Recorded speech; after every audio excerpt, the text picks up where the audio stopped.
Ang malamig na hangin ng madaling araw ay tumama sa mukha ni Kit. Ngunit ang lamig na naramdaman niya ay hindi mula sa paligid, kundi mula sa loob ng kanyang kaluluwa. Tinalikuran niya ang malaking mansyon ng mga degrasya. Ang tahanan na sa loob ng ilang buwan ay naging kanlungan niya at ngayon ay naging piitan. Sa kanyang mga kamay, hawak niya ang plastic bag na naglalaman ng buhay ng kanyang ina, ang gamot. Napili niya. Pinili niya ang buhay kapalit ng kanyang dignidad. Ang bawat hakbang ay mabigat. Tila nagdadala siya ng isang malaking bato sa kanyang likod. Tinanaw niya ang mga streetlights na nagbibigay ng dilaw na liwanag. Ang bawat isa ay parang mga matang mapanghusga. Ang tanging nagbigay sa kanya ng lakas ay ang panibugho sa ginawa ni Imelda. Walang sino man ang makakapaglaro sa buhay ng aking ina. Kahit gaano pa sila kayaman. Ang galit na yon ay hindi nagpaparamdam ng init. Ito ay parang bakal na nagbigay ng bigat at porma sa kanyang kalooban. Nang makarating siya sa isang sulok na medyo may dilim, isang pamilyar na tinig ang biglang pumutol sa kanyang pag-iisip. "Kit, is that you? My Diyos ko, Kit, anong nangyari sa'yo?" Si Aling Sol, ang matagal ng kasambahay sa mansyon na matagal nang nagretiro. Ang mukha niya ay puno ng pag-aalala. Ang kanyang mga mata ay nagpapakita ng tunay na awa na matagal nang hindi nakikita ni Kit. Isinandal ni Aling Sol si Kit sa pader ng isang matandang convenience store na sarado na. Iniyakap ni Sol ang kanyang brasong payat kay Kit, isang yakap na nagbigay ng init at hindi paghuhusga. "Huwag kang mag-alala, anak. I know everything," bulong ni Sol, habang ang kamay niya ay marahang hinihimas ang likod ni Kit. Ganoon talaga ang mga degrasya. They use people, they buy silence. Alam kong pinili mo ang gamot. Tama lang yon. Walang kapalit ang buhay ng ina mo. Dinala ni Aling Sol si Kit sa isang bahay tuluyan na pag-aari ng kanyang pinsan. Maliit ang silid, mababa ang kisame at amoy alum-amag ang mga pader, ngunit malinis at ligtas, kitwat di angok. Inihanda ni Aling Sol ang isang basong kape at pinaupo si Kit sa isang lumang silya. "Alam mo, Kit, matagal na akong nasa mansyon. Nakita ko na kung paano nila tinapaktapakan ang mga katulad natin.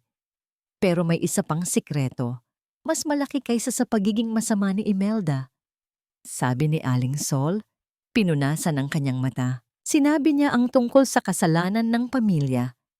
Isang aksidente sa kalsada, matagal na. Walang binanggit si Sol na pangalan. Ngunit ang bigat ng kanyang mga salita ay nagbigay ng clue sa puso ni Kit. Bago umalis, iniabot ni Aling Sol ang isang puting papel. "Ito ang numero ng isang tao na makakatulong sa'yo. Siya si Attorney Lorna Reyes. Tanging siya lang ang nakakatalo sa mga degrasya sa korte. Pero huwag kang mag-expect. She's tough. She doesn't deal with the weak." Nagtipid si Kit ng ilang piso para makapag-taxi patungo sa law office ni Attorney Lorna Reyes. Ang opisina ay hindi marangya, ngunit puno ng mga librong nakatumpok na parang matataas na pader, at ang hangin ay amoy lumang papel at kape. Pag-upo niya sa harap ni Lorna, naramdaman ni Kit ang matinding kaba. Si Attorney Lorna Reyes ay isang babaeng may matulis na tingin, hindi ngumiti, at ang kanyang pananamit ay seryoso. Tiningnan niya si Kit, tila nagbabasa ng bawat gasgas sa kanyang kaluluwa. "So, ikaw ang sikat na maid who defied Doña Imelda?" tanong ni Lorna, walang emosyon. "May gamot na ang nanay mo. Gusto mo pa rin ng hustisya? Bakit? Hindi ba sapat ang kaligtasan ng ina mo?" Naramdaman ni Kit ang panggigil sa mga salita ni Lorna, ngunit napigilan niya ang sarili. "I used to be a waitress, ma'am. I know how to serve. Pero hindi ko alam kung paano maging boss," sabi ni Kit. Ang kanyang boses ay tila manipis na sinulid. "Gusto kong manalo para sa nanay ko, para sa tatay ko, hindi para maging mayaman, kundi para makita nila na ang dignidad ay hindi nabibili ng kanilang pera." Napangiti si Lorna. Isang napakaliit, mapait na ngiti. Good. Because I cannot give you back your job, but I can teach you how to be the boss. You don't have the money to fight them in court, Kit, but you have something more valuable. Dahil sa tulong pinansyal ni Lorna na tinawag niyang investment sa isang future CEO, nakabili si Kit ng mga pangunahing kagamitan. Ang unang araw niya sa pagluluto sa isang sulok ng komunidad ni Aling Sol ay puno ng pagdududa. Ang mga kapitbahay ay nagbigay ng suporta, bayanihan, nagpahiram ng mesa, silya, at nagbigay ng mga hugas-bigas, pinakamahalagang sangkap para sa kanyang mga adobo. Ang unang araw ay puro kaligayahan ng mga titas at titos na nakakita ng tunay na pag-asa sa kanyang mga mata. Gabi na. Natapos ang karinderya ni Kit at maayos ang kita. Habang nagliligpit, napansin niya ang cellphone ni Aling Sol na nagri-ring. Nakita niya ang pangalan, Raf de Gracia. Hindi sinagot ni Kit, ngunit ang voicemail ay umilaw. Hinayaan niya. Pinatay niya ang ilaw at umupo sa tabi ng kanyang ina na may mataas na lagnat. Hawak niya ang mainit na kamay ng ina at sa liwanag ng munting bombilya, tinitigan niya ang kanyang mukha. Ma, huwag ka munang sumuko, bulong ni Kit. Habang ang luha ay nagsimulang dumaloy, ang mga tulo ay mainit at masakit. Kukunin ko ang hustisya natin. Hindi ko hahayaang mamatay ka nang hindi nakikita ang tagumpay. Ako mismo ang magbabayad ng lahat ng operasyon mo, Ma. Hindi galing sa kanila. Galing sa akin. Hinding-hindi na tayo magiging basura nila. Ang matinding panata ni Kit ay lumipad kasabay ng mga alikabok sa hangin ng madilim na gabi. Ang kanyang mukha ay hindi na mukha ng biktima, kundi mukha ng isang mandirigma. Ang mga pader ng mansyon ng mga de Gracia ay gawa sa yelo. Ngunit sa loob, may nagaganap na apoy. Nakaupo si Doña Imelda sa kanyang mahogany na mesa. Ang kanyang postura ay hindi natitinag. Tila isang rebulto ng kapangyarihan. Sa harap niya, nakatayo si Raf. Ang anino ng chandelier ay nakatago ang kalahati ng kanyang mukha na nagpapahiwatig ng kanyang pagkalito. You should have let her drown, Rafaelo. Now she's resurfacing. A dirty penny always comes back. Mariing sabi ni Imelda, ang boses ay parang silk na may talim. You paid her off. That's enough. Stop looking for her. That maid is nothing. Hinawakan ni Raf ang cufflinks niya. Ang metal ay malamig. Parang ang kanyang damdamin sa loob ng bahay na yon. Hindi siya maid, Ma. Her name is Marikit. And what you did? It was wrong. You put her in a position where she had to choose between money and her father's memory. That is emotional abuse. Napatayo si Imelda. Ang kanyang mga mata ay nanliit. Abuse? Sa tingin mo ba, ito'y tungkol lang sa isang waiter? Ito'y tungkol sa reputasyon ng pamilya. I will not let a gold digger ruin everything your father and I built. You will stay away from her. Period. Otherwise, you will lose everything you love, even this company. Isang tahimik ngunit malinaw na banta. Tumalikod si Raf. Ang bigat ng utang na loob at konsensya ay nagpapabigat sa kanyang mga balikat. I will make it right, Ma. Kahit palabanan kita, bulong niya, ang salita ay hindi para kay Imelda, kundi para sa sarili niya.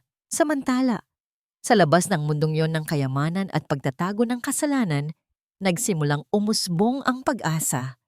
Ang karinderya ni Kit ay nagsimulang magbigay ng kakaibang amoy sa kalye, amoy ng adobo na niluto ng may puso, at sinigang na maasim, ngunit may malasakit. Hindi na lang siya nagluluto. Inihahanda niya ang bawat pagkain na parang haute cuisine. Pinapalamutian ang bawat plato na parang isang banga. Kit, bakit mo pa nilalagyan ng parsley ang tanong ni Aling Sol na tumutulong sa kanya? Ngumiti si Kit habang maingat na inilalagay ang isang maliit na chili sa ibabaw ng ulam. Hindi lang ako nagbebenta ng pagkain, Aling Sol. Nagbebenta ako ng karanasan. They are not paying for the food. They are paying for the respect I give to the food. Kahit kailan, hindi tayo magkakamali sa quality. We are aiming for the top, remember? Ito ang golden moment ni Kit, ang paggamit niya ng kanyang 6-star hotel training sa isang karinderya upang itaas ang kanyang sarili. Si Attorney Lorna Reyes ay dumating sa karinderya, hindi para kumain, kundi para magbigay ng lecture. Nagbigay siya ng isang folder na puno ng mga dokumento at receipts. This is not just a karinderya, Kit. This is Evangelistas Culinary Services Incorporated. We need to formalize your business. Ang mga mayayaman, gagamitin nila ang batas laban sa'yo. We will use the law against them. Your goal is not to get rich. Your goal is to build a wall of legitimacy that they cannot climb over. Now tell me about your target market. Who eats your food? Napuno ang isip ni Kit ng mga salita tulad ng business plan, assets, at registration. Ang pag-aaral ng batas at negosyo ay mas mahirap kaysa sa paglilinis ng dumi ng mga degrasya. Ngunit ang bawat bagong kaalaman ay nagbigay sa kanya ng kapangyarihan. Sa tanghali, isang matandang security guard na nagtatrabaho sa piyansa ni Lito ang dumating at bumili ng isang take-out na kaldereta. Tinitigan ni Kit ang guard. Gusto niyo pa po ba? Tanong ni Kit. Ang guard ay tumingin kay Kit ng matagal. Ang kanyang mga mata ay nagpapakita ng labis na pagod. Alam mo, Kit, parang may nakita na akong katulad mo. Matagal na. Sa isang kaso, mayaman at mahirap. Ang mayaman, nakatakas. Ang mahirap, namatay. Ganyan talaga ang buhay. Wala kang magagawa. Biglang nagbago ang ekspresyon ni Kit, pero hindi niya pinansin ang sinabi ng guard. Nag-abot na lang siya ng panyo at ngumiti. Pag-alis ng guard, may nakita si Kit na nakabalot sa isang silk scarf sa mesa. Isa itong hardbound book na may pamagat na The Art of Strategic Management. Sa loob, may bookmark na may handwriting ni Attorney Lorna. Read this, Kit. You will need it more than food. Sa huling bahagi ng araw, nang maging tahimik na ang kalye, muling naramdaman ni Kit ang matinding pag-aalala para sa kanyang ina. Ang text message na may petsang Oktubre 10, 2006 ay parang isang cold compress na biglang dumampi sa mainit na noo ni Kit. Ang shock ay nagbigay ng panginginig na dumaan sa kanyang sistema. Iyon ang araw ng aksidente. Ang araw na namatay ang kanyang ama. Kinabukasan, habang naghahanda ng sauce para sa kaldereta, isang matandang babae ang pumasok sa karinderya na may dalang malaking basket. Siya si Lola Celia, isang vendor ng gulay na madalas bumili ng pagkain. Tinitigan niya si Kit at biglang nagbago ang ekspresyon ng kanyang mukha. Napakaganda ng nangiti mo, Kit. Parang sabi ni Lola Celia. Siya si Mang Ruel, hindi ba? Ang mga kamay ni Kit ay tumigil sa paghahalo. Lola, kilala niyo po ang papa ko? Anong alam niyo sa aksidente? Si Lola Celia ay umupo. Ang kanyang boses ay bumaba. Parang whisper ng kasaysayan. Sinabi niya na ang official report ay nagsabing fatigue ang dahilan. Ngunit ang mga tao sa kalsada ay nakakita ng isang mamahaling SUV na mabilis na tumatakbo at may nakita siyang bodyguard na may tattoo na nagbigay ng malaking pera sa pulis doon. Wala siyang binanggit na pangalan. Ngunit sa isip ni Kit, ang imahe ng kotse ni Raf, ang mga security guards ng Degracia, ay biglang bumuo ng isang puzzle na nag-iisa. Agad na hinanap ni Kit si Aling Sol. Ang matandang babae ay hindi nagulat. Niyakap niya si Kit ng mahigpit. Ang katahimikan ay nagpapatunay ng lahat. Totoo, anak. Ang ama ni Raf, ang bulong ni Aling Sol, ang kanyang boses ay tila isang reliquary ng mga lumang kasalanan. Para kay Kit, ito ay hindi lang galit. Ito ay pagkabali. Vovon. Ang kanyang sakripisyo, ang kanyang pagmamahal para sa nanay niya, ang kanyang dignidad na tinapakan, lahat ay nagmula sa isang pamilya. Ang pamilyang nagbili ng buhay ng kanyang ama.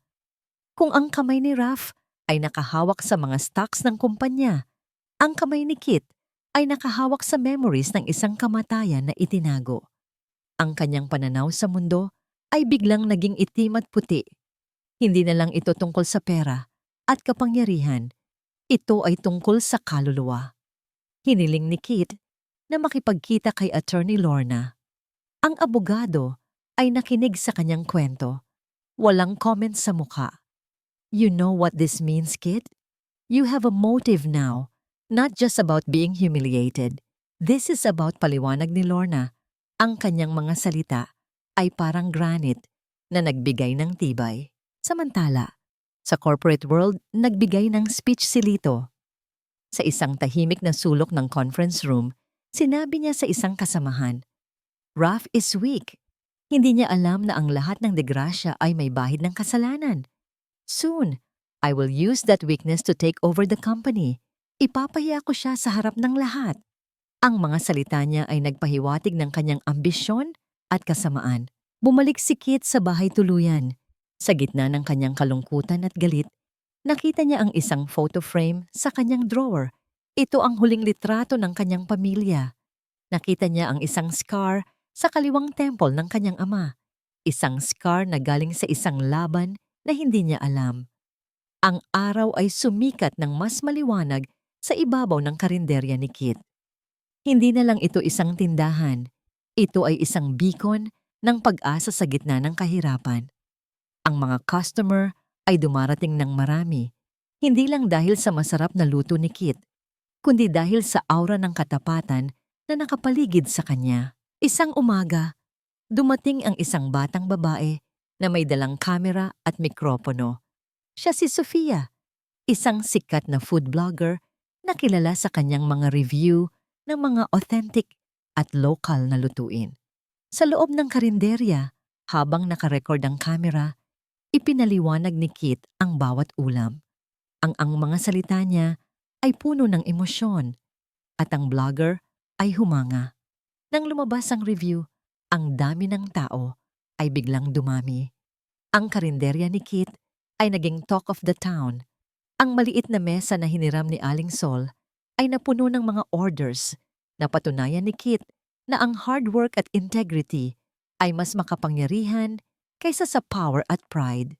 Isang hapon, habang naglilinis si Kit ng kanyang mga plato, isang itim na limousine ang dahan-dahang tumigil sa tapat ng karinderya. Naramdaman ni Kit ang bigat ng tingin. Si Doña Imelda. Ang aura ni Imelda ay kasing lamig ng steel, kahit pa siya ay nakasuot ng designer suit. Bumaba siya mula sa kotse, tila ang lupa ay hindi sapat na malinis para sa kanyang sapatos. Tiningnan niya si Kit, tila tinitingnan niya ang isang insekto na ayaw mamatay. So you are still here? I thought you would be hiding, Kit. Sabi ni Imelda, ang kanyang boses ay may mockery. A karinderya, how pathetic. You still think you can win against me with just an nanginig ang kamay ni Kit. Ngunit ipinilit niya ang sarili na huminga ng malalim. Tumingin siya kay Imelda. Ang kanyang mga mata ay nagpapakita ng isang malalim na kalmado. Hindi siya sumagot. Sa halip, lumapit siya sa isang costumer na naghihintay. Ito po ang bentahe ng mga katulad ko, Doña Imelda. Sabi ni Kit. Ang kanyang boses ay malakas, parang manifesto. Tumingin siya sa mga titas at titos na nakapaligid. Ang kanilang mga mata ay puno ng suporta. Sa bawat luto, puso ko ang puhunan. Hindi nakaw na pera. I am feeding people, not cheating them. A maid is not pathetic, Doña Imelda. Ang statement ni Kit ay nagdulot ng silence sa kalsada. Ang mukha ni Imelda ay namula. Ang kanyang kontrol ay nabasag. Hindi nagtagal, umalis si Imelda. Ngunit pagkatapos ng 2 araw, isang delivery truck ang hindi pinayagang magbigay ng supplies kay Kit. Ang mga suppliers ay nag-alala. Nag-warning ang mga degrasya, Kit. Sabi nila, huwag na kayong magbigay sa kanya. She's a thief. I'm sorry pero wala kaming magagawa. Sabi ng isang supplier sa telepono. Ang economic power ni Imelda ay ginamit para bawiin ang tagumpay ni Kit. Dali-daling nagkita si Kit at Attorney Lorna. Told you, Kit, they play dirty. But you are bigger now. sabi ni Lorna. Gusto niyang patayin ang iyong supply chain. We will use your digital footprint. I have a plan. Karinderya ni Kit will become a franchise for the underprivileged. We will use the viral marketing mo. We will turn her attack into your opportunity. Habang nag-aayos ng mga financial documents si Kit sa opisina ni Lorna, isang lalaki ang pumasok. Siya si Miguel, isang architect at businessman na kaibigan ni Lorna. Tinitigan niya si Kit. Ang kanyang mga mata ay puno ng paghanga. Lorna, you never told me you found a warrior, sabi ni Miguel. Ang kanyang boses ay banayad at may respeto. Hindi siya romantic interest. Theo Menghlen. Ngunit ang kanyang tingin ay nagbigay ng isang bahagyang kilig na hindi naranasan ni Kit sa matagal na panahon. Ang kilig ay hindi para sa pag-ibig, kundi para sa pagkaka-recognize ng kanyang strength. Ang banta mula sa unknown number ay nagdala kay Kit sa isang bingit ng kawalan. Kung totoo ang sinasabi ng mensahe, ang oras niya para makahanap ng hustisya ay nauubos na. Ngunit hindi pa niya pwedeng isuko ang karinderya. Iyon ang pag-asa ng kanyang ina. Humingi si Kit ng tulong kay Attorney Lorna upang matiyak ang kaligtasan ng kanyang ina. Dahil sa strategic leverage ni Lorna sa Manila, nagawa nilang ilipat ang ina ni Kit sa isang pribadong ospital na malayo sa impluensya ng mga degrasya. Ang kaligtasan ng ina niya ay nagbigay ng lakas kay Kit na harapin ang susunod na hakbang. Ang harapin ang lalaking nagpatahimik sa kanyang buhay, si Raph. Nag-iwan si Kit ng isang note sa front desk ng opisina ni Lorna. May kailangan akong kausapin sa lugar kung saan tayo unang nagkita. Ang tinutukoy ay ang gilid ng resort sa Palawan kung saan unang nabasag ang lahat. Si Raph ay dumating. Walang mga bodyguard, nakasuot ng simpleng damit. Tila sinusubukang maging isang ordinaryong tao. Nakita niya si Kit na nag-iisa sa ilalim ng isang puno ng nara. Ang liwanag ng buwan ay naglalaro sa kanyang buhok. Ang kanyang pagkatao ay nahahati. Nang magkaharap sila, walang pagmamahal sa hangin. Tanging ang bigat ng mga lihim. Kit, I'm sorry. Nagsimula si Raph. Ang kanyang boses ay kalmado, ngunit may bahid ng labis na pagod. I know what my mother did. At alam kong hindi ito tungkol lang sa baso ng alak. Ito ay tungkol sa lahat. Nakaharap si Kit sa kanya. Ang kanyang mga mata ay matalas. Don't say sorry, Raph. Ang tumungo si Raph. It's about my father. October 10, 2006. Alam ko na may kinalaman ang pamilya natin sa pagkamatay ng tatay mo. Tanging mga dokumento lang ang hindi ko mahanap. My mother hid everything. She paid the police, the witnesses. Kinontrol niya ang buong kwento. Ang salitang ama ni Kit ay ginamit na may labis na bigat. Ikaw. Alam mo yon? At hinayaan mo akong maloko ng nanay mo. Hinayaan mong maniwala ako na ikaw ay iba sa kanila. Ang kanyang tinig ay nagkaroon ng bahagyang vibration ng sakit. Hindi ko kailangan ng proteksyon mo. Hindi ako trophy wife o kept woman na kailangan ng I know. Sagot ni Raph, tinitingnan si Kit sa wakas. I want to right this wrong. Hindi para sa'yo, Kit. Para sa sarili ko. Hindi ako makakatulog habang hawak ko ang alok ay isang poisoned chalice. Ang pakikipagtulungan sa lalaking nagpatahimik sa kanyang pamilya ay ang pinakamahirap na desisyon, ngunit ang pag-alam sa katotohanan ay mas mahalaga kaysa sa takot. Hindi nila napansin na mayroong isang drone na nagbabantay sa kanila mula sa malayo. Si Lito, na naghahanap ng paraan para pabagsakin si Raph, ay nakita ang eksenang ito. Kinunan niya ng litrato ang pag-uusap ni Raph at Kit. Inayos ang anggulo para magmukhang isang romantic tryst o isang secret affair. Bago sila maghiwalay, nag-abot si Raph ng isang maliit na USB drive. Nandito ang ilang internal memo na nagpapakita ng mga irregularities sa kumpanya. Gamitin mo ito bilang leverage laban kay mama. Kailangan mo ng bargaining chip bukod sa kwento ng tatay mo. Nang tanggapin ito ni Kit, hinawakan niya ang kamay ni Raph ng sandali. Ang paghawak ay hindi ligaw. kundi pagkumpirma ng isang seryosong kasunduan. Walang kilig, tanging ang bigat ng responsibilidad na ipinasa. I will use this wisely, Raph. Don't betray me again. Pag-alis ni Raph, nagmamadali si Kit pabalik sa kanyang boarding house. Pagbukas niya ng kanyang laptop para tingnan ang USB drive, isang pop-up message ang lumabas, hindi galing sa file system, kundi sa isang secure messaging app na hindi niya kailanman na-install. Ang mensahe ay naglalaman lamang ng isang larawan, ang litrato ni Lito nakuha mula sa drone kanina na nagpapakita ng lihim na pagpupulong nila ni Raph. Sa ilalim nito, may nakasulat na Tagalog. Akala mo ba, ikaw lang ang may kakayahang magtago ng sikreto? Huwag kang magtiwala sa taong gustong maglinis ng sarili niyang kasalanan. Saan ka lulugar, Kit? Ang imahe ng lihim na pagpupulong nila ni Raph ay kumalat ng mabilis, hindi sa pamamagitan ng mga formal na ulat, kundi sa mga social media feed na mayroong poisonous captions. Ang headline ng mga gossip sites ay halos magkakapareho. Kit Evangelista, ang gold digger na ginamit si Raph de Gracia para bumangon. Ang mga litrato na kuha ni Lito ay viral. Ang kanyang karinderya, na dati ay simbolo ng pag-asa, ay biglang naging sentro ng iskandalo. Sa boarding house, halos hindi na makahinga si Kit. Naramdaman niya ang pag-atras ng kanyang mga customer. Ang mga tita na dati ay pumupuri sa kanyang sinigang, ay nag-aatubili na ngayon sa pag-abot ng bayad. Isang beses, isang babae ang nagbigay ng bayad at hindi na muling tumingin sa kanya. Ang tingin na yon ay mas masakit pa kaysa sa sigaw ni Imelda noon. Kinabukasan, sa halip na magtago, ginawa ni Kit ang pinakawalang inaasahan. Naghanda siya ng isang special menu para sa araw na yon. Tinawag niya itong ang menu ng pagpapatunay. Nang bumisita si attorney, Lorna, nakita niya ang isang grupo ng mga tao na nagtitipon sa labas ng karinderya. Kit, what are you doing? Dapat nagtatago ka. Dapat nag-file tayo ng sabi ni Lorna. Medyo nag-aalala. Tumingin si Kit sa kanya.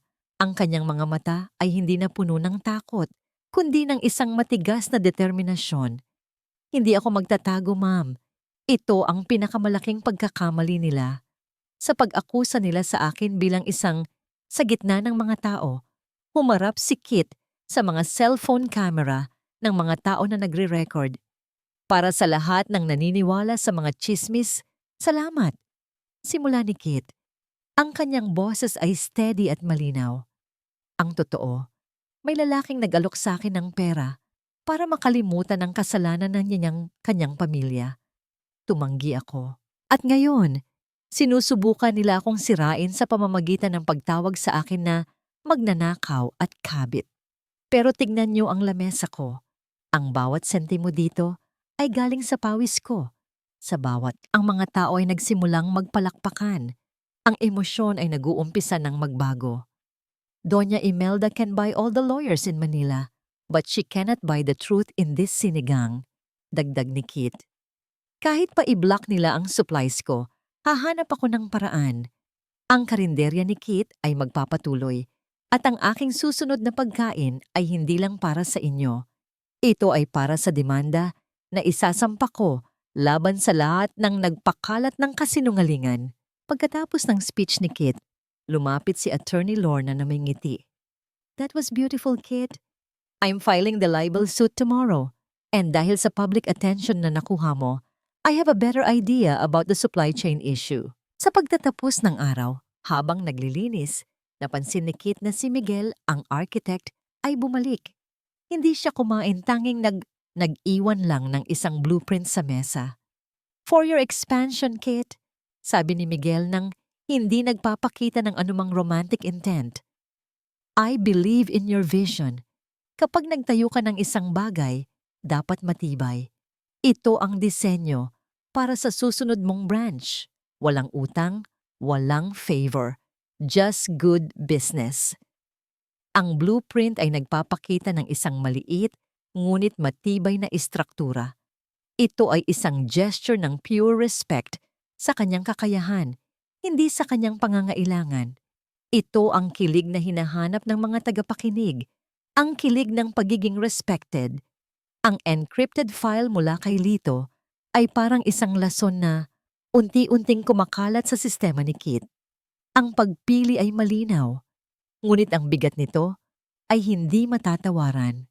Sa isang banda, ang kamatayan ng kanyang ama at ang pagkadismaya kay Raph.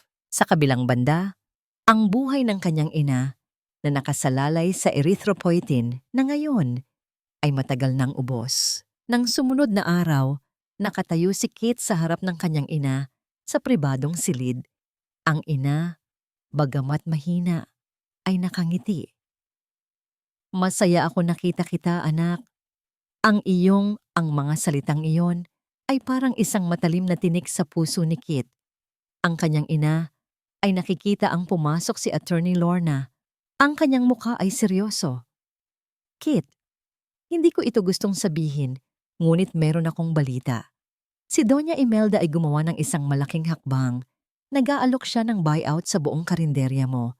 Pinakamalaki ang presyo na maibibigay niya. Sapat ito para sa lifetime supply ng gamot ng nanay mo at may matitira pa para sa isang magandang bahay at negosyo sa Maynila.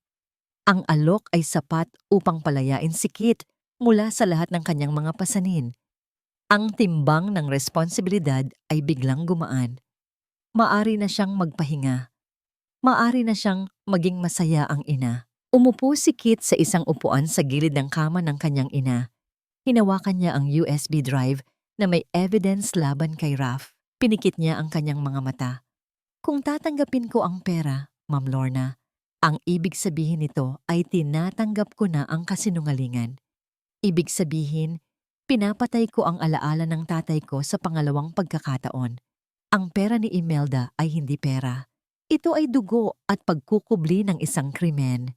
Ang pagtanggap ko ay ang pagbenta ko sa aking kaluluwa. Tiningnan ni Kit si attorney. Lorna, ang kanyang mga mata ay lumuluha. Ngunit ang luha ay hindi dahil sa awa, kundi dahil sa matinding pagpipigil. Hindi ko pwedeng gawin yon, ma'am. Ang tumango si Lorna, ang kanyang ekspresyon ay nagpapakita ng pag-unawa at paggalang. Alam ko na ang isip mo ay hindi nabibili, Kit.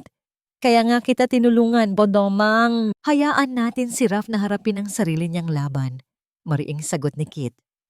Ito ang kanyang karma dahil sa katahimikan niya. Ang aking laban ay para sa aking ama.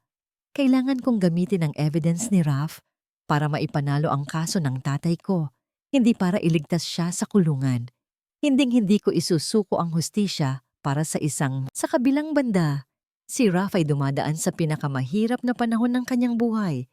Hindi pa niya alam ang desisyon ni Kit. Ang internal memos na ibinigay niya kay Kit ay naging leak sa loob ng kumpanya dahil kay Lito. Nang makita ni Imelda ang mga memo na lumabas, ang kanyang galit ay walang katapusan. Hindi niya alam na si Raph ang nagbigay nito kay Kit.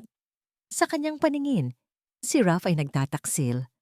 You chose her over your blood! Sigaw ni Imelda kay Raph sa isang pribadong paghaharap. I will make sure you lose everything. Hindi mo na makukuha ang majority shares. I-freeze mo ang lahat ng assets mo. Bawiin mo ang lahat ng privileges mo. You are no longer my heir.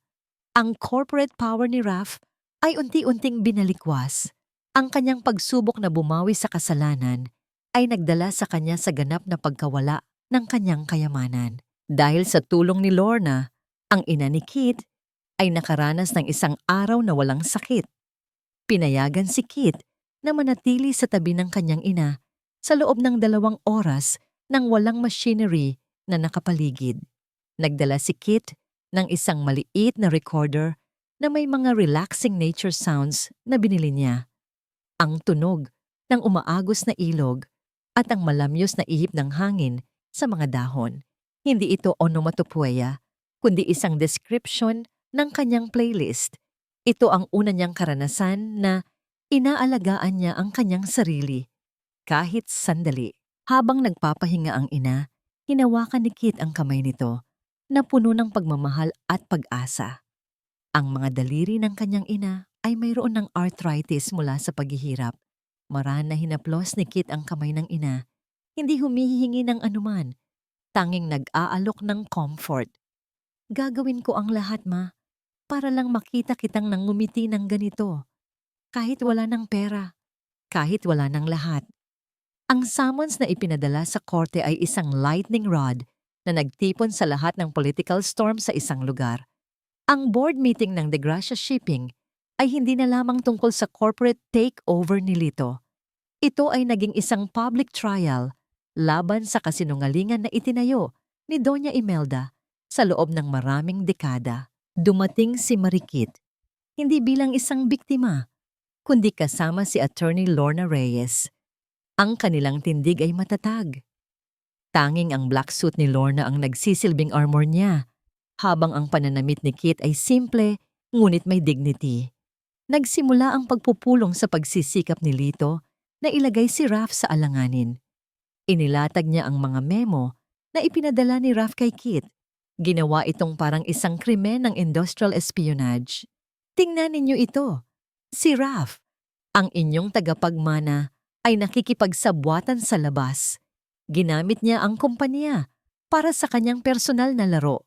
Malakas na sabi ni Lito. Tumayo si Kit. Walang kaba sa kanyang tinig. Bago ninyo husgahan si Raf, tingnan muna natin ang tunay na mahinahon niyang sabi. Tinitingnan ng lahat ng miyembro ng board. Ang inabot ni Kit kay Lorna, ang isang stack ng mga dokumento. Hindi ito ang financial records ni Raf, kundi ang mga bribes na ibinayad ni Imelda sa mga police official at witnesses noong 2006. Nagpakita rin si Kit ng mga bank records na nagpapakita ng mga malalaking halaga na ini-transfer kay Lito para sa kanyang mga nakaraang deals. Ang pagpapatalsik sa sarili mong anak, Raf, ay hindi dahil sa tinutok ni Kit ang tingin kay Imelda. Ito ay dahil sa takot na malantad mo ang katotohanan tungkol sa ang bawat dokumento na ipinakita ni Lorna ay parang bullet na tumatama sa dingding ng reputasyon ni Imelda. Hindi na siya makagalaw, ang kanyang dating aristocratic poise ay nawala. Ang kanyang mukha ay nagbago mula sa galit patungo sa takot. At pagkatapos ay sa isang blank expression ng kawalan nang ipakita ni Lorna ang original death certificate ng ama ni Kit na may annotation na manslaughter sa likod. Bumagsak ang lahat ng depensa ni Imelda. Si Raf, na nakatayo sa tabi ni Kit, ay kinuha ang mikropono. Hindi niya kinontra ang mga ebidensya. Sa halip, hinarap niya ang kanyang ina. Ma, enough. Hindi na matatago ang katotohanan. I choose justice. I choose the truth over this corrupt legacy. Si Imelda ay hindi na nakapagsalita. Ang hiya, ang kahihiyan na mas masakit pa sa bilangguan, ay ganap na bumalot sa kanya. Ang kanyang imperyo ay hindi bumagsak dahil sa utang, kundi dahil sa katotohanan.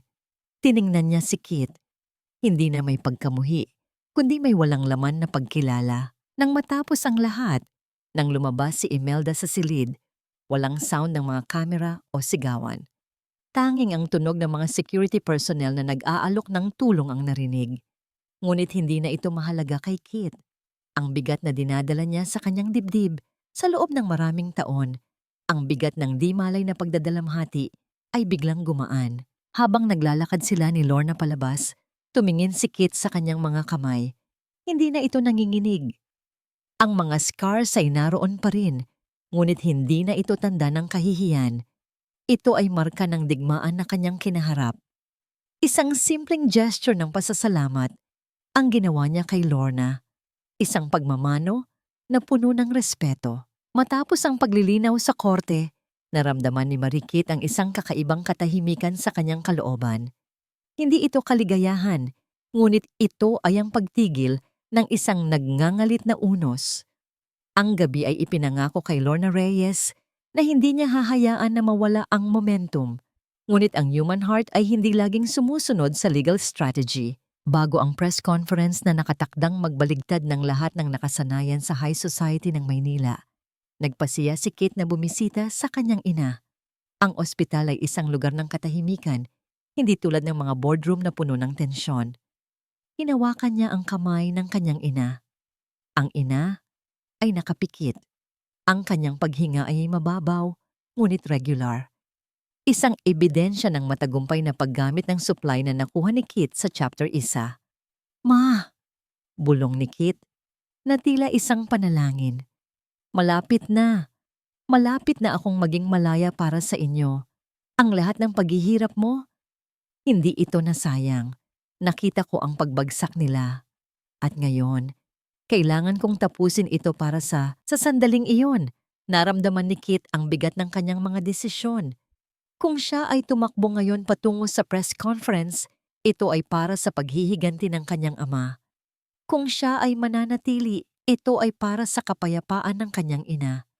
Ma, kung sakaling may mangyari sa akin doon, huwag kang mag-alala. Patuloy niya, ang kanyang boses ay halos hindi marinig. Ikaw ang aking panalo. Hindi ako naghahanap ng lalaki para iligtas ako. Ako mismo ang magliligtas sa ating dalawa. Ito ang self-healing na hindi nangangailangan ng romantic partner. Sa tulong ni Lorna, ipinahinga si Kit sa isang marangyang suite malapit sa gusali ng komperensya. Ito ay isang sensory contrast sa boarding house na dati niyang tinitirhan. Ang hangin ay may subtle scent ng lavender at cedarwood. Ang kumot ay sobrang lambot at ang mga salamin ay nagpapakita ng kanyang refleksyon na hindi natakot, kundi determinado.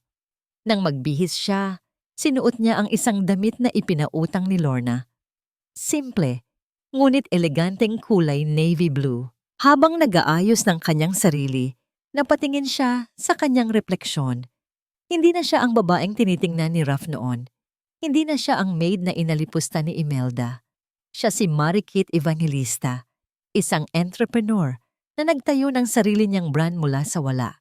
Isang babaeng humarap sa mga bilyonaryo at isang anak na hindi isinuko ang kanyang pagkatao. Bago siya umalis, may mensahe mula kay Raf.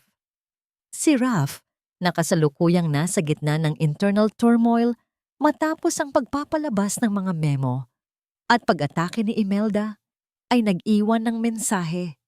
Kit, wala na ako sa kumpanya. They stripped me of everything. But before they did, I sent a copy of the evidence about your father to an independent journalist, just in case. Kung kailangan mo ang mensahe ay walang romantic undertone. Ito ay isang acknowledgement ng kanyang pagkakasala at pagpasa ng torch ng laban kay Imelda. Ang katahimikan sa loob ng conference hall ay tila nababalot ng isang makapal na fog ng tensyon. Ang bawat tao na naroroon, mula sa mga board member hanggang sa mga reporter, ay nakatutok kay Mary Kit. Si Doña Imelda ay nakaupo pa rin. Ang kanyang mukha ay parang isang maskarang porselana. Ngunit ang mga kamay niya ay humihigpit sa kanyang upuan. Si Lito ay may smirk sa kanyang labi. Naniniwalang ang pagpapakita ni Kit ng evidence ni Raf ay magpapahina sa lahat. Sa kanyang podium, hindi na binasa ni Kit ang kanyang statement. Direkta siyang humarap kay Imelda. Doña Imelda, nagsimula si Kit. Ang kanyang Tagalog ay malinaw at walang bahid ng pag-aalinlangan. Sinabi ko noon na hindi ko ibebenta ang aking dignidad. Ngayon, ipinapakita ko sa inyo ang ibinigay ni Lorna. Ang mga copies sa board members. Walang nagtataka. Meron lang nag-iisip kung paano sila makakaligtas sa scandal. Nang ipakita ni Lorna ang original witness affidavit na pinirmahan ng isang tao na ngayon ay nasa ilalim ng pangangalaga ng batas, bunga ng intel ni Raf, si Imelda ay hindi na nakapagsalita. Ang kanyang panlabas na anyo ay nagsimulang bumigay. Ang mask ay nahulog. Humarap si Raf na pumasok sa silid kasama ang kanyang sariling abogado, hindi bilang tagapagtanggol ni Kit, kundi bilang accused ng sarili niyang ina. Ma, malungkot na sabi ni Raf, ang kanyang boses ay puno ng resignation. Hindi ko na kaya itago. Ipinadala ko kay Kit ang salitang truth na nagmula kay Raf ay tila isang insulto sa buong buhay ni Imelda. Ang kanyang imperyo ay itinayo sa kasinungalingan. Ang kanyang anak ay pumanig sa katotohanan. Si Imelda ay tumayo. Ang kanyang katawan ay nanginginig ng bahagya. Ang mga mata niya ay nakapako kay Kit. At sa sandaling iyon, nakita ni Kit ang refleksyon ng kanyang sarili sa kalaliman ng mga mata ng matandang babae. Isang babae na nawala ang lahat. Hindi siya sumigaw. Hindi siya nagbanta. Tumingin lang siya sa kanyang mga kasamahan sa board na umiiwas sa kanyang tingin. Ang hiya ay hindi pisikal na sakit. Ito ay ang pagtanggi ng lipunan na kilalanin ka. Ang kanyang status ay binitawan. This is not how it ends. Bulong ni Imelda, ngunit ang boses niya ay walang resonance. Lumakad siya palabas ng silid. Ang kanyang exit ay tahimik, ngunit mas marahas kaysa sa anumang pagsabog. Si Kit ay tumayo ng matagal, pinagmamasdan ng pag-alis ni Imelda. Tumingin siya kay Lorna na tumango. Pagkatapos, humarap siya kay Raph. Nakita niya ang pagod sa mukha nito, ang loss ng kanyang buong buhay. Raph, I honor your decision to tell the truth. Mahinang sabi ni Kit. Ngunit ang wala silang yakap, walang romantic gesture, tanging isang malalim na paghinga ng pagpapalaya. Ang kasunduan ay tapos na. Nang umalis si Kit sa gusali, may 2 reporter ang humabol sa kanya, hindi para magtanong tungkol sa skandal, kundi tungkol sa karinderya. Ma'am Kit, saan po kayo magbubukas ng susunod na branch? We want to feature the best, most honest food in Manila. Isang tunay at malaking damdang ngiti ang lumabas sa labi ni Kit. Hindi ito ang ngiti ng tagumpay sa laban, kundi ng kasiyahan sa trabaho. Ang balitang natanggap ni Marie Kit tungkol sa kanyang ina ay nagdala ng isang matinding pagbabago sa kanyang sistema. Ang takot na naramdaman niya sa mga nakaraang sandali ay naglaho, pinalitan ng isang urgent clarity. Ang buhay ng kanyang ina ay ang kanyang prioridad. At ngayon, sa wakas, mayroon na siyang kakayahan na iligtas ito nang hindi isinasakripisyo ang kanyang paniniwala. Dali-daling bumalik si Kit sa ospital, kasama si Attorney Lorna na nag-aasikaso sa mga paperwork. Ang proseso ng pag-apruba sa urgent surgery ay naging mabilis dahil sa koneksyon ni Lorna at ang public image na binuo ni Kit matapos ang press conference. Nang makasalubong ni Kit ang surgeon, wala siyang narinig na detalye, tanging ang mabigat na pagpapasalamat sa Diyos at sa mga medical professionals. Umupo si Kit sa isang waiting area na napakalinaw at tahimik. Makalipas ang ilang oras, nang matagumpay ang operasyon, nag-text si Raph. Nag-iwan siya ng isang official letter sa office ni Lorna, hindi sa kanya. Ito ay isang formal na pag-alis sa kanyang tungkulin bilang custodian niya at acknowledgement ng kanyang culpability. Ngunit dahil sa dangling mystery, mula sa naunang kabanata, nagdesisyon si Kit na tawagan siya. Raph, ang boses ni Kit ay kalmado, walang galit, walang pag-ibig. I read your letter. Thank you for the evidence. You did the right thing for your own conscience, and I did the right thing for my father. Sa kabilang linya, tila may vacuum sa boses ni Raph. Kit, I lost everything in the company. Lito and my mother, they won the internal war for control. I am officially out. Marikit smiled, isang nangiti na walang bahid ng schadenfreude. That is your battle, Raph. Not mine. Ginawa ko ang gusto ko para sa ama ko at ang nanay ko ay ligtas. Walang karagdagang paliwanag. Ang kanilang koneksyon ay nabuwag sa respeto, hindi sa pag-iibigan. Pagkalabas ng kanyang ina sa ospital, nagdiwang si Kit sa paraang kaya niya. Sa pamamagitan ng trabaho, kasama si Lorna at Miguel, sinimulan niya ang pagpaplano ng franchise ng karinderya. Hindi ito magiging isang paliwanag ni Kit kay Miguel habang tinitingnan ang mga blueprint na ibinigay nito. Ito ay magiging isang si Miguel, ang architect, ay seryoso at profesional. I'm honored to build this foundation, Kit. Hindi kita kailangan iligtas. Kailangan ko lang i-design ang magiging matibay na pundasyon para sa'yo. Ito ang kilig na hinahanap ng mga mambabasa, ang kilig ng profesional na paggalang. Ang balita tungkol sa pagkawala ng shares ni Raf at ang pag-amin ni Imelda sa corporate cover-up ay nagpabagsak sa kanyang social standing. Ang mga dating kaibigan ay umatras.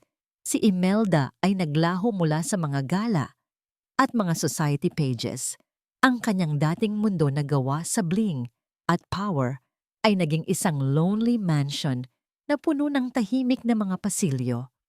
Golden moment. Isang hapon, bumalik si Kit sa kanyang dating boarding house para kunin ang ilang gamit.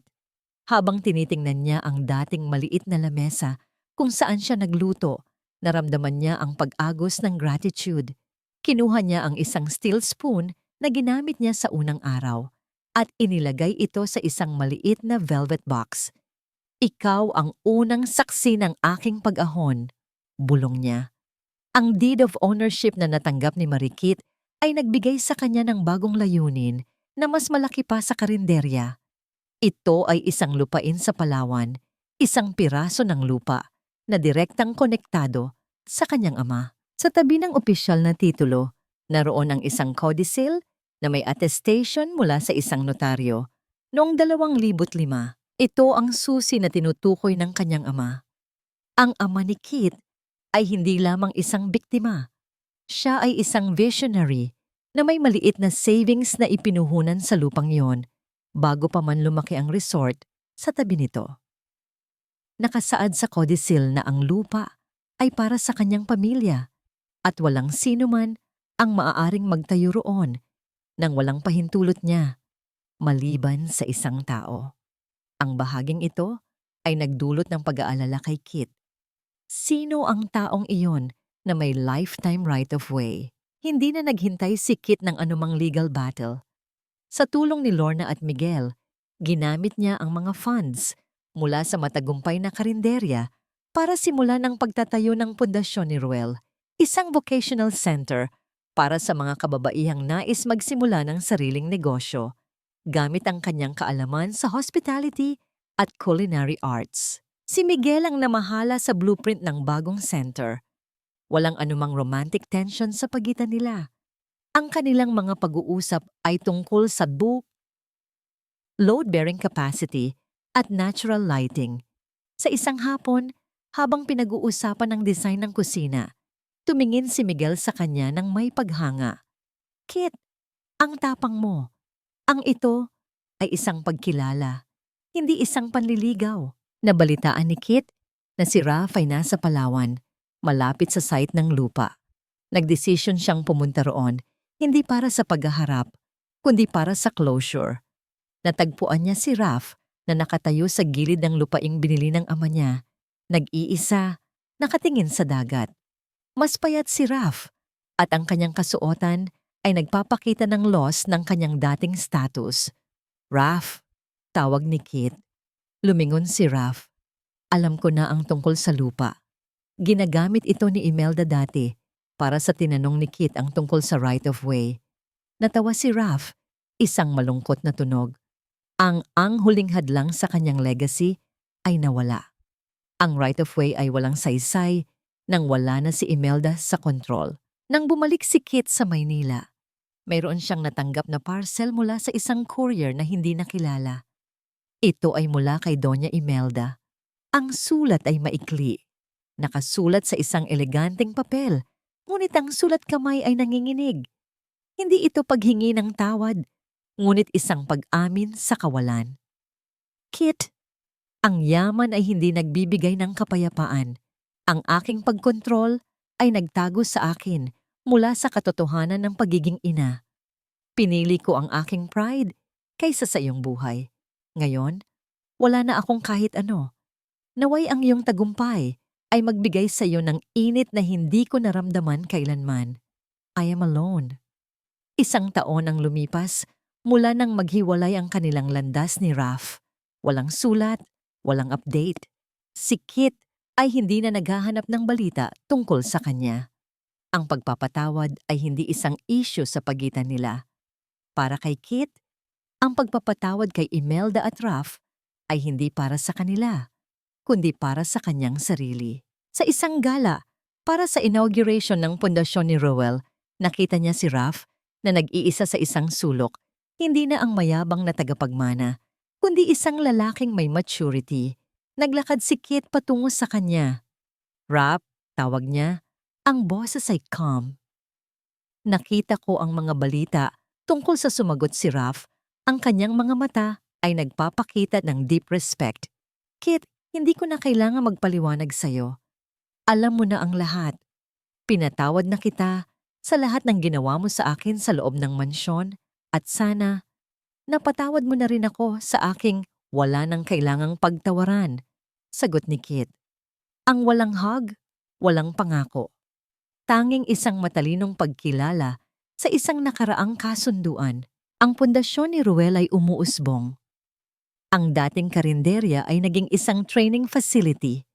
Ang mga kababaihan ay nag-aaral kung paano maging boss ng sarili nilang buhay. Ang pinakamalaking kaganapan ay ang pagbisita ng kanyang ina. Ang matandang babae ay nakaupo sa isang garden chair sa resort na binili ni Kit gamit ang kanyang sariling pera. Ang lupa na may right of way na walang gumagamit. Ang ina ni Kit ay nakangiti, hindi dahil sa pagyaman, kundi dahil sa kalusugan.